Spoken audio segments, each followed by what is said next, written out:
brand integrity that grows with you. Now, this is something which I have seen in my 10 years of experience within brand design and strategy with a lot of brands, where they'll be in a place where they're starting to scale, and then the teams will expand, and there'll be all these different opinions and voices, and they'll lose essentially what made them great in the first place and what actually got them to where they want to get to. So today I've broken down 4 different sections of what I can see in terms of a framework. Now, why does brand integrity matter? Brand integrity is fundamentally the most important thing that is going to give you the nucleus for long-term growth and longevity. So think about it, I'll give you an analogy here of like, a tree with its roots. So at the core, at the roots, these are your core values. So as winds come in and as storms come in, what is ultimately going to anchor you and keep you sturdy as these challenges in business comes is what you stand for and is what your values are. Because as long as you're communicating this in a way that's then authentic to you and your business, this ultimately is what's going to stand the test of time as well, and is what's going to ensure longevity. So I've given some examples here of like when trends and when gimmicks and when viral formats come in, a lot of brands get very tempted by, oh, we've seen this go viral, let's try to do this as well, or let's try to do this as well. But within doing that, you're just trying to appease to every single customer that's out there, or you're just trying to appease to the algorithm itself. But within doing that, you're just losing essentially what has kept you great in the first place within your roots. So I've broken this down in terms of, first of all, establishing your core values, establishing what it is that your company represents. And a lot of times that could be your own personal values too that come out through the company. Filtering off the trends. So be aware of what is going on in the market, see the trends that are going on, but don't be so tempted just to jump on the bandwagon just because, oh, you should do this, you should do that, because we're seeing a business that is, gone viral or getting this attention. You don't always know the economics that go behind that as well. Tailor your messaging. So as your business grows and as you're developing, your messaging will grow as well. And within that, it really should be getting more clearer and clearer as time goes on about what it is that you stand for and your integrity in the first place.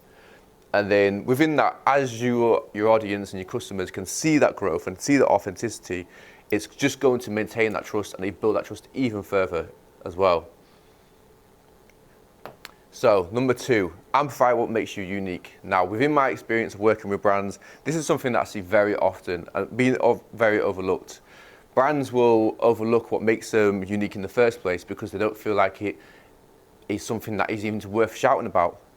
And this is what I bring out within Studio, within their unique proposition. So I'll find a business what makes them great in the first place, and I'll bring that out in an elevated way within terms of the branding and design as well. So, for example, I've worked with gallery institutions, and one example is I've worked with a sculpture gallery, and these were run by 6 artists. So it's the first gallery I've ever seen that's run by artists themselves, and I changed that into being one of their strengths and their main messaging, because from the research that I got was that, every time a customer would come in and view the sculptures, and then they find out, oh, so you're the owner, but you're also an artist, and you also did these works in here. Now the customer has more respect for you, now they value you more, now they're more likely to convert as well. So I've given an analogy here in terms of a diamond.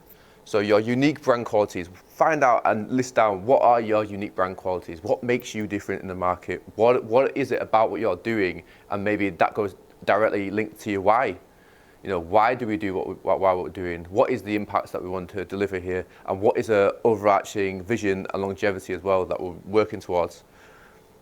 And then I've given some analogy of some rocks as well. So these will be your generic competitors. So your generic competitors will be people who are just following everything that's going on in the market. They don't really have a sense of real identity in themselves, because they're just building a business and building a brand that they see other competitors do and think, oh, we could do that too, without actually really knowing what they stand for, really knowing who they are in the first place. So, identifying your strengths. When you've identified your strength, accumulating and formulating a plan of how you're going to then brand yourself in a way that's then hitting all your touch points. So whether it's socials, physical, in whatever way is relevant to your business, and then establishing that recognition as well. So really, when you can identify what unique strengths are, and then hitting those touch points, you'll establish the recognition because people will recognize it. People can tell when a business has an authentic value and root to it. People are not stupid, you know. It's very clear when a business has, you know, and the messaging comes from a real raw place of the founder, whether it's personal to them, but also maybe relevant in terms of culturally as well. Then, evolve with purpose. So, I've given an analogy here of a sailboat. So imagine your business as a sailboat and how you're going to evolve within this time as well. So your sail is your craft and your skill. So imagine like over time, this needs to be something that's constantly worked on, you know, is your skill and your craft behind what you're doing needs to be constantly evolving and needs to be showing that as well. And your adaptation, so I've given here of like a waves of like societal change. So being aware of what's going on in society and the economics of it as well, whether that's being how you're then communicating your value to your customers, but what is changing in society as well. So just being able to be adaptive and flexible to that. So I've put a framework here of improving the craft, being observant of trends. So you're observing them, but you're not necessarily partaking all the time. And then testing. So testing maybe, you know, okay, there's a new format, there's a new platform which you want to market your business in. How can we test what we do in a way that's maybe authentic to us, but that's going to be, you know, tailored to this platform? And then balancing the innovation from that. So then you can start to innovate and balance, you know, how you communicate your craft and your business. On number 4 here, contextual relevance. So I've given an analogy here of a compass. So your marketing, your branding, your social, and your website.